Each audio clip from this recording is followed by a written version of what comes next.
बच्चों, क्या आप जानते हैं कि हर वर्गमूल संख्या जो होती है ना वो परिमेय नहीं होती है। आज हम सिद्ध करेंगे बड़ी आसान तरीके से √5 एक अपरिमेय संख्या है।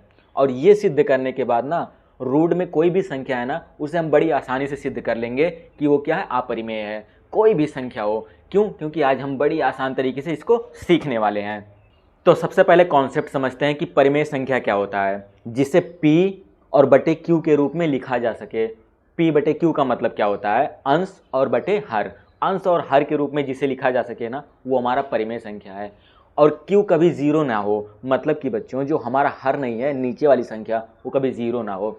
और अपरिमेय क्या है? जिसे P और बटे Q के रूप में ना लिखा जा सके, वो हमारा अपरिमेय है। ये था हमारा कॉन्सेप्ट। अब हम सिद्ध करेंगे कि √5 को P बटे Q के रूप में नहीं लिखा जा सकता, मतलब अंश और हर के रूप में नहीं लिखा जा सकता। अब हम क्या करेंगे? सिद्ध करेंगे। ठीक है, चलो सिद्ध करते हैं कि √5 एक संख्या है। आओ सिद्ध करते हैं बच्चों, बड़ी आसान तरीके से। ठीक है, देखो ध्यान से देखो, √5 एक अपरिमेय हमें सिद्ध करना है। क्या? अपरिमेय संख्या है ना। देखो बच्चों ध्यान से समझो। सबसे पहले हम लोग मानेंगे क्या, आप लोग देखो, सबसे पहले हम लोग मानेंगे, माना, और क्या मानेंगे? माना कि √5 एक क्या है? परिमेय संख्या है। हमें सिद्ध क्या करना? अपरिमेय। लेकिन अपरिमेय सिद्ध करने के लिए सबसे पहले हमें मानना होगा कि √5 हमें क्या है? √5 एक परिमेय संख्या है। ठीक है बच्चों, क्या मान लेंगे? √5 एक परिमेय संख्या है। ठीक, अब देखो हम लोग को पता है ना कि अगर कोई भी संख्या परिमेय होगा, समझो √5 क्या है? परिमेय है। तो मैं आपको स्टार्टिंग में ही बताया हूँ ना कि परिमेय संख्या अगर होगा तो उसे हम P बटे Q के रूप में लिख सकते हैं, मतलब कि अंश और हर के रूप में लिख सकते हैं। अगर कोई भी संख्या है परिमेय तो उसे किसके रूप में लिख सकते हो? अंश बटे हर के रूप में लिख सकते हैं। तो हम इसको लिख नहीं सकते, हम इसको लिख नहीं सकते बच्चों P बटे Q के रूप में। हम इसको P बटे Q के रूप में लिख सकते हैं। क्यों? क्योंकि हमने क्या माना? हमने माना कि √5 एक परिमेय संख्या है, तो इसीलिए हम इसको किस में लिख सकते हैं? √5 को हम P बटे Q के रूप में लिख सकते हैं। जहाँ एक रूल है, एक चीज़ याद रखना बच्चों, जहाँ P और Q सह अभाज्य संख्या है, सह अभाज्य संख्या है, जिसको इंग्लिश में बोलते हैं कोप्राइम, सह अभाज्य संख्या है। अब बच्चों समझो सह अभाज्य मतलब क्या होता है। देखो जहाँ P और Q सह अभाज्य संख्या है, सह अभाज्य को इंग्लिश में बोलता है कोप्राइम, मतलब कि इनका फैक्टर सिर्फ जो होगा, मतलब इनका गुणनखंड, इन्हें जब भाग दोगे ना तो ये सिर्फ एक से ही कटेंगे। किससे? एक से। जैसे अगर मैं मान लो 8 ले लूँ और 15 ले लूँ, तो 8 और 15 किसके किसके पहाड़े में आएगा? किससे किससे कटेगा? ऐसा कोई संख्या ही नहीं है जिससे ये कटे। या तो एक के पहाड़े में आएगा, 1 8 8 और 1 15 15, मतलब इनका फैक्टर, इनका यानी कि ये P और Q क्या है? सहअभाज्य, मतलब सिर्फ एक से ही ये लोग विभाज्य होंगे। किससे विभाज्य होंगे? एक से। ये जो हमारा P है वो भी एक से विभाज्य होगा, Q भी हमारा एक से विभाज्य होगा। और ये 8 और 15, क्या ऐसा कोई पहाड़ा बना है जिसमें 8 भी आ जाए और 15 भी आ जाए? नहीं ना, पॉसिबल ही नहीं है ना। तो इसलिए ये क्या है? सहअभाज्य है। तो वैसे हमारा P और Q भी क्या है? सहअभाज्य है। हम लोग ये जो P और Q लिए हैं ना बच्चों, वो क्या है? सहअभाज्य है। अब देखो बहुत आसान तरीके से समझो, दोनों पक्षों का, देखो ये पहला पक्ष इसको बोलते हैं और ये इसको दूसरा पक्ष बोलते हैं। तो मैं लिख रहा हूँ दोनों पक्षों का वर्ग करने पर, वर्ग मतलब क्या होता है बच्चों? दोनों तरफ का स्क्वायर निकाल लो। ठीक है, दोनों पक्षों का वर्ग करोगे तो ये हो जाएगा P बटे Q का स्क्वायर और बराबर ये क्या हो जाएगा? √5 का स्क्वायर। बस इतना ही तो करना है, स्क्वायर। अब देखो ये इसका स्क्वायर करोगे, ये स्क्वायर इस पे आएगा तो ये हो जाएगा हमारा P स्क्वायर, और ये Q पे आएगा तो ये हो जाएगा हमारा Q स्क्वायर। ठीक है, ये स्क्वायर इस पे आएगा तो क्या हो जाएगा? Q स्क्वायर, फिर बराबर। और ये देखो बच्चों आप लोग को एक चीज़ पता है कि ये स्क्वायर से ये रूट कट जाता है। कैसे कट जाता है? क्योंकि रूट का वैल्यू होता है क्या? 1/2। क्या होता है? 1/2। और ये स्क्वायर क्या है? गुणे में है, तो ये 2 से 2 कट गया। तो मतलब ये हम लोग को पता है कि ये रूट से क्या होता है? स्क्वायर कट जाता है। ठीक है, तो बचेगा क्या? जो बचेगा अब इधर लिख लेते हैं, जो बचेगा बच्चों यहाँ पे लिख लेते हैं। ठीक है, बचेगा हमारा P स्क्वायर बराबर क्या बच रहा है बच्चों, यहाँ पे क्या बच रहा है, खाली 5। देखो ये इससे कट गया ना तो बचेगा खाली क्या, 5, तो 5 लिख लेते हैं। अब ध्यान से देखो, इसको मैं जब इधर ट्रांसफ़र करूँगा, देखो ये भाग में है ना, किस में है, भाग में, क्यू क्या है, भाग में क्यू स्क्वायर, भाग में तो इधर जाएगा गुणा में, तो ये हो जाएगा बच्चों पी स्क्वायर बराबर 5 क्यू स्क्वायर। यही तो होगा, यही तो होगा ना, और क्या, कुछ नहीं होगा ना। ठीक है, अब ध्यान से देखो, अच्छा ये बताओ 5 यहाँ पे गुणा में है ना, ये 5 देखो यहाँ पे गुणा में है ना, क्यू और देखो क्यू स्क्वायर और 5 किस में, गुणा में है।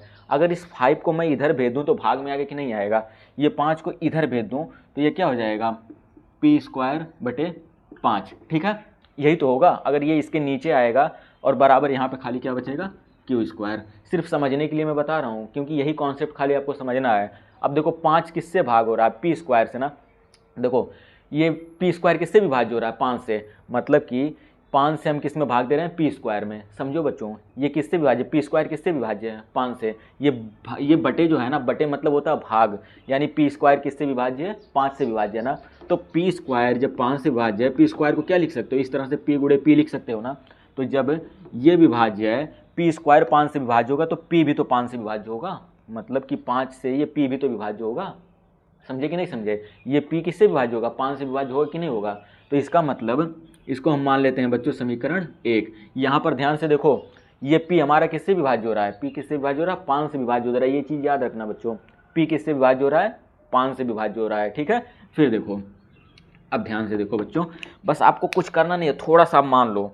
देखो यहाँ पर हम लोग पी स्क्वायर बराबर बच्चों क्या, ध्यान से देखो, पी स्क्वायर बराबर हम क्या लेंगे, ध्यान से देखना, पी स्क्वायर बराबर हम लेते हैं 5k। बस खाली इतना याद रखो, क्या लेंगे, पी स्क्वायर बराबर 5k। क्यों, यहाँ पर k आप कुछ भी ले सकते हो, k लिख सकते हो, a x y z a b c कुछ भी ले सकते हो, कोई भी चर संख्या ले सकते हो। तो देखो यहाँ पे हमने क्या लिया, k, और ये 5 क्यों लिया हमने, माना। ठीक है, हमें मानना है, ठीक, माना। बच्चों देखो पी स्क्वायर बराबर क्या हम 5k क्यों लिए, क्योंकि यहाँ 5 देखो हमें क्या सिद्ध करना है, √5 सिद्ध करना है ना, √5 ना, तो इसीलिए हम पी स्क्वायर बराबर 5 के लेंगे। आप जब 7k सिद्ध करोगे, 7 तो 7 लेना, या फिर √3 का आप सिद्ध करोगे कि अपरिमेय संख्या, तो यहाँ पे पी स्क्वायर बराबर क्या मानोगे, 3 मानोगे। ठीक है, तो इस तरह से बच्चों मान लोगे कि पी स्क्वायर बराबर माना, पी स्क्वायर बराबर क्या, 5k। तो अब देखो जहाँ जहाँ आप लोगों का पी स्क्वायर है वहाँ आप क्या रखोगे, 5k रखोगे। देखो पी स्क्वायर की जगह पे क्या रखोगे, 5k। तो यहाँ पे पी स्क्वायर है ना, तो पी स्क्वायर की जगह पे हम लोग क्या रखेंगे, पी स्क्वायर की जगह पे हम लोग क्या रख सकते हैं, 5k। ठीक है, p का मान हम समीकरण 1 में ऐसे मैं लिख रहा हूँ बच्चों, क्योंकि आप लोग कन्फ्यूज नहीं होगे। तो p का मान, पी स्क्वायर का मान समीकरण 1 में रखने पर, समीकरण 1 में रखने पर, ठीक है। अब इसका मान ले जाकर के समीकरण 1 में रख दो। ठीक है, तो देखो पी स्क्वायर की जगह पे क्या रखोगे, 5k रखोगे।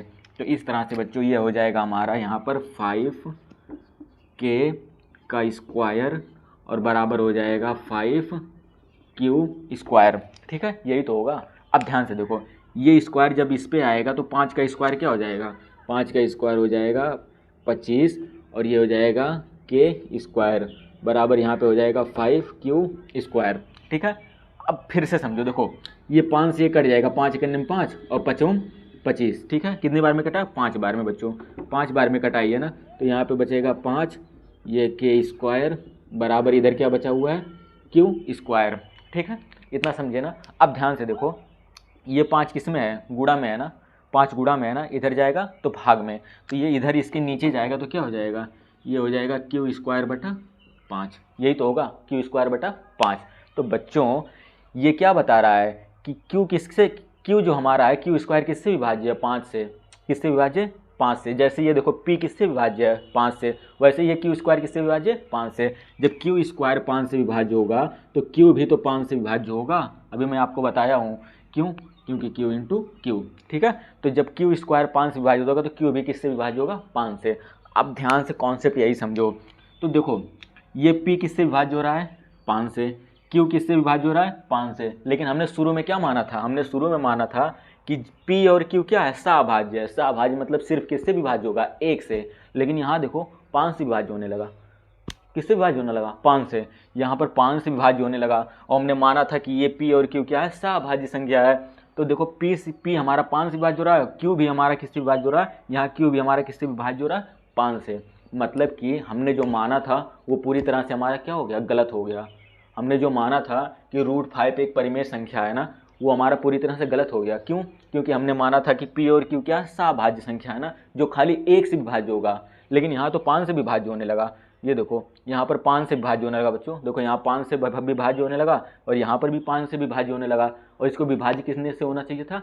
1 से होना चाहिए था। अगर 1 से विभाज्य हो जाता तो हम लोग तुरंत सिद्ध कर देते कि √5 क्या है? एक संख्या है। लेकिन हमने जो माना सब यहाँ पे गलत सिद्ध हो गया। ठीक है, और जब गलत सिद्ध हो गया तो इससे हमने प्रूफ कर दिया कि √5 एक क्या है? आप बताओ। √5 एक अपरिमेय संख्या, परिमेय हो ही नहीं सकता, क्योंकि हमने माना तो हमारा माना हुआ गलत सिद्ध हो गया।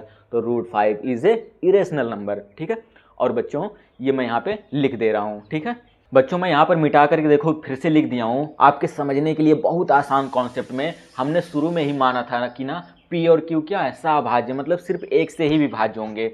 लेकिन प्रूफ से हमें क्या निकला कि दोनों 5 से हमारा क्या होगा? विभाजित होगा। हमने प्रूफ से क्या निकाला कि दोनों 5 से विभाजित हो रहे थे। तो यह संभव तो हो नहीं सकता, हमारा सिद्ध किया हुआ गलत हो गया। अतः सिद्ध हुआ कि √5 एक क्या है? अपरिमेय संख्या है। कितनी आसान तरीके से हमने सिद्ध किया ना। ठीक है बच्चों, ये था हमारा थ्योरी। ठीक, ये हमारे समझने के लिए बहुत आसान कॉन्सेप्ट में मैंने मिटाकर इसलिए लिखा है। अगर वीडियो अच्छा लगा बच्चों ना, तो लाइक कर दो। ठीक है, और चैनल को सब्सक्राइब कर लो। मिलते हैं अगली वीडियो में। ठीक।